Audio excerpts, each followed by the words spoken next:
Okay, moving right along. From one pastor to another. Here we go.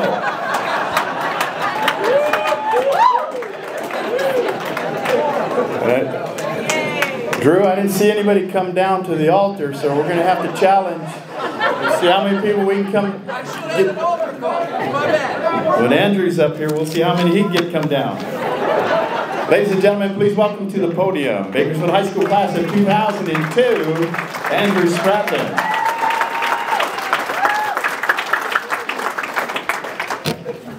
Andrew's journey in wrestling began at the tender age of 4, where his natural talent and relentless drive quickly set him apart. From local freestyle tournaments to championship victories in grade school, Andrew's early on years on the mat were marked by a string of impressive triumphs. In grade school, he won the California Freestyle State Championship and went on to win the Western Regionals. In middle school, Andrew won the Folk Style State. Additionally, he won the Danny Hodge World Championships in Reno, Nevada, a moment he still holds dear as the pinnacle of his early wrestling career. Transitioning to high school, Andrew's dominance on the mat only intensified. A 4-time league champion, 2-time Doc B champion, Valley and Masters champion, 4-time state qualifier, 3-time state placer, finishing 8th as a sophomore, 3rd as a junior, and runner-up his senior season. Andrew's achievements at the state and regional level speak volumes about his skill and dedication. His role in leading his team to become California state champions in 2002 stands as a testament to his leadership and commitment to excellence both on and off the mat. Beyond his wrestling accolades, Andrew's personal journey is one of faith and service. He earned a Bachelor's of Applied Theology from California Baptist University in Riverside, California, and thereafter achieved a Master's of Divinity from Southern Baptist Theological Seminary in Louisville, Kentucky, achieving honors from both institutions. He has since dedicated his life to ministry, serving as the co-senior pastor of Valley Baptist Church right here in his hometown of Bakersfield. Married to his high school sweetheart, Kelsey, with 4 beautiful children, Andrew's life today is a testament to the values of faith, family, and community. Amen. Ladies and gentlemen, 2024 Driller Wrestling Hall of Famer, Andrew Spradlin.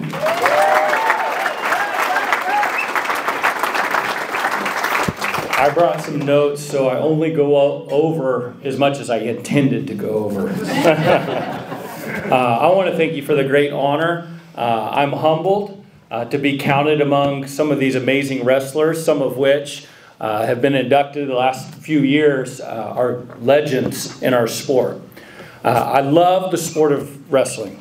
I love everything there is about wrestling, and wrestling taught me some amazing lessons in life, and I'm going to highlight one of those in just a moment, but I want to begin by thanking all my teammates. You got to see some of them earlier. I had the best and greatest workout partners, I think, in the country. As iron sharpens iron, one man sharpens another, and that was certainly true in the wrestling room, but I think it was true of us in life as well. I want to thank my coaches, Coach East, my uncle. I want to thank you especially, and my parents. My mom taking me to practices all the time, them paying for us to travel across the country to compete with some of the very best. Now, my dad passed away this past November, and so he isn't here to hear me say this. But I always appreciated that, as busy and as important as his job was as a pastor, that he always made it to my matches. He always made it to my tournaments. In 5th or 6th grade, I wrestled at the state meet in the Fresno Convention Center, and my dad went to watch me on that Saturday. But then Saturday evening, he drove back home here to Bakersfield because he had several services to preach on Sunday morning. And I made my way to the finals that weekend. And so as soon as that last service was over, he got back in the car and he drove back to Fresno. And he said, he had told my mom, he said, I'm not sure I'm going to make it. It's going to be real close. So Andrew needs to stall. And so they called my weight class, and I didn't go. I waited. I was a little nervous, but I didn't go. And then they called my name over the loudspeaker at the convention center, and I stayed put. I wasn't going to move. They called me again. I still didn't move until they finally said, last call. And I knew I was about to forfeit my opportunity to win the state tournament. And so I showed up. I got my bout, and then we were assigned a mat. And I walked the opposite direction around the convention center. I was stalling. I was obeying my father. And I finally got to the side of the mat. I was slow to get my shorts off and my straps up. Finally, it was time. I couldn't stall anymore. I walked out on the center of that mat. And I looked up in the stands where my mom was seated. And there my dad was running down the stairs. He had just gotten there, took his seat next to my mom, and gave me a wave like, I'm here, it's okay, you can start. And thankfully, I won the state championship that day. And I remember having my hand raised as a state champion for the first time and looking up and seeing my dad in the stands. And honestly, I think that's probably my favorite memory I have as a wrestler. You know, I had such a great high school wrestling school with my teammates. I just loved it. I consider it to be the best high school wrestling team in the history of California wrestling. We shattered so many records that year. But I didn't accomplish all of my individual goals. As a team, we accomplished our goals, and that was great. But I didn't accomplish all my individual goals. I won a lot of matches. I won a lot of tournaments. But two matches define my sense of accomplishment or lack thereof. The match I lost in the semis as a junior in the state meet. I was expected to win it that year. And the match I lost in the finals as a senior. And both of those matches stripped me of my goal and my dream of being a two-time California high school state champion. Now, I've heard Coach East say several different times, Andrew is the best California wrestler to have never won a state title. And I doubt that's true, but I appreciate the compliment. It's a big honor, Uncle David. But unfortunately, just to be transparent here today, when I hear that, my mind thinks, well, that makes me the greatest failure. If I was the best not to win it, then that means I failed the greatest. And I'll just be honest, that's kind of how I felt connected to wrestling for a long time. Now, while it took me a while, I have learned not just to love wrestling because of the winning or even because of the grind, but also because of the losing. Wrestling taught me how to fail, how to fall flat on my face, and then learn how to get back up again and keep going. And the truth is, we're all going to fail in life. In fact, we all have had the greatest failure of life, which is to fail God and to sin. Now, the truth is, what God did for me is He used my failure in wrestling to strip me of a lot of pride that I hadn't realized had gripped me. And He got a hold of my life in a whole new way. Before every match, I would pray at the center of the mat. I would kneel, something Daryl and Drew and others, a number of our teammates did. We would pray right before my match. And my prayer, I prayed essentially the same exact prayer before every match. Lord, would you help me wrestle to the best of my ability? So Coach Morgan, I didn't ask to win. But would you help me wrestle to the best of my ability?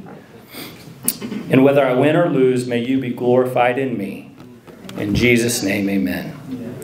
Now, I used to wonder why God would allow me to get so sick my senior year, where I had to kind of fight tooth and nail to compete with some guys that I had dominated just a few weeks earlier. I asked God that question why a lot of times after my senior year. And I honestly don't know for sure why, but I've come to be just fine with His decision.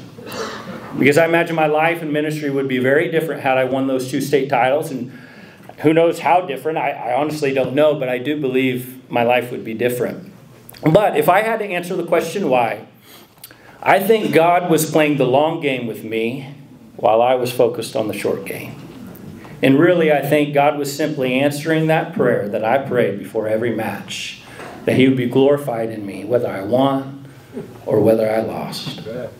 Wrestling was a tool that God used to shape me in a whole lot of ways, but it was especially a tool that God used to wound me, to wound my pride, and to humble me. And I didn't realize it at the time, but the fact that I grieved those losses so intensely, I mean, it was as if I lost a family member who died.